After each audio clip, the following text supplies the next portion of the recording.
You're watching ChillyBoy Productions. I'm Larry ChillyBoy Chilson, and this is my review for Eleanor the Great.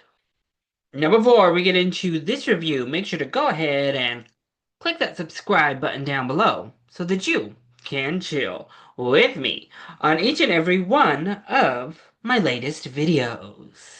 So yes, I am coming to you from the great land of Canada. I am here at the Toronto International Film Festival, TIFF 50. That's right, the 50th anniversary for the TIFF Film Festival. So it's a little bit different of a setup, but thankfully, we got Canada here.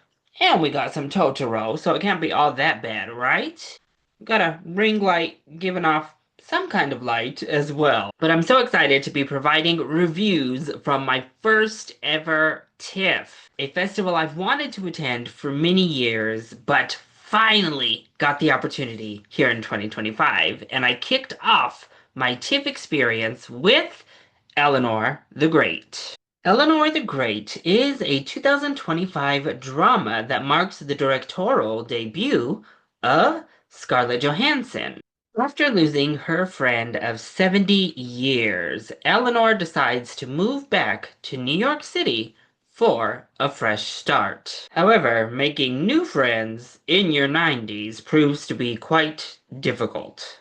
And looking for that connection, she ends up in a very unlikely friendship with a 19-year-old journalist student. Film stars June Squibb, Erin Kellerman, Jessica Hecht, and Chiwetel Ejiofor. Eleanor the Great screened here at TIFF before it gets a wider release in North America later this September. So it's right around the corner, and it was one I was so excited to check out. This is ScarJo's directorial debut. I needed to see if she had that sauce behind the camera. Plus, you know me. If it deals with old ladies running amok, well then, I'm in. However, when it comes to Eleanor the Great, I'm only partially in. This was a very, very mixed bag. So, let's go ahead and start this review off with the positives. Well, my biggest positive is, in fact, the acting performances, starting with June Squibb, who once again is fantastic. She is literally a worldwide treasure that needs to be protected at all costs because she's amazing. And yet again, she's an absolute delight that put so much on her shoulders in her mid 90s at this point, delivering knockout acting performances like this. She's amazing, and she honestly endears you so much to the character of Eleanor because this is actually quite a tricky character that could easily fall into very unlikable territory, and June Squibb is able to just inject that charisma it needed. I also think Erin Kellerman is very, very good in this film. I've seen her in quite a few things at this point, and this is the best I've ever seen her. A really nuanced performance, a great chemistry with June Squibb that made their connection really believable and the heart and center of this film.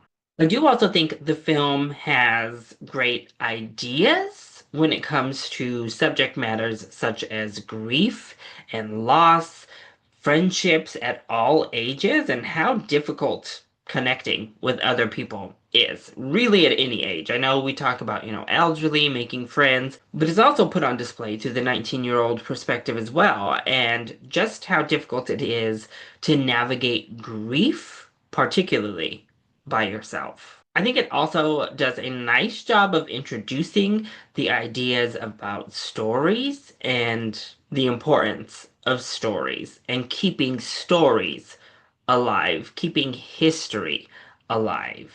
And I think it gets part of the way there when it comes to entertainment value because I did find myself chuckling quite often at June Squibb's antics as Eleanor.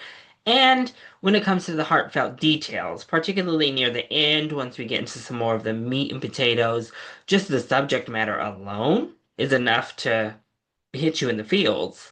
But that is where we're going to segue into the negatives because ugh, it never fully realizes much of any of that to give us the full experience. We're dealing with Eleanor and her friend telling this story about the Holocaust, but we never go as deep as I would have liked between the two to make that final payoff truly sink off the screen. Same thing with like Eleanor and her relationship with her daughter and grandson felt very, very underdeveloped. We have a fallout partway through this film that the recovery of that feels very rushed, very haphazard, and I think that's kind of indicative of the script by and large. It brings up a lot of interesting topics, complex ideals, and emotions, but it doesn't really know how to explore those in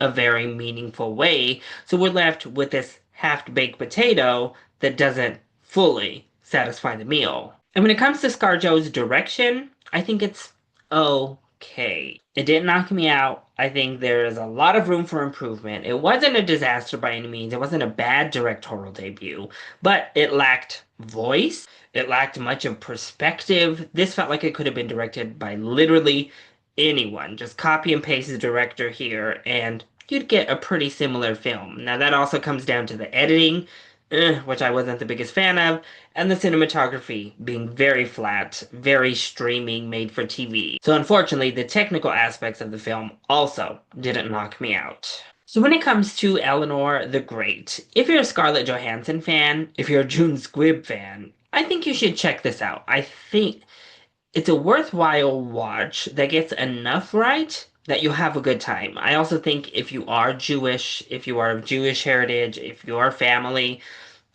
has personal ties to the Holocaust, I would love to hear your perspective because I do think you will likely get quite a bit out of this film, but I also see a reality where the film feels a little bit insensitive. So I would love to hear that perspective, to which I can't speak on. But June Squibb is great. The emotions get there. It kind of just has to wade through a pretty muddled film by and large. So that was my review for Eleanor the Great. I hope you enjoyed it. If you did, go ahead, click that like button down below and subscribe to the channel so that you are always up to date on all of my latest videos, including all of my coverage from TIFF 2025.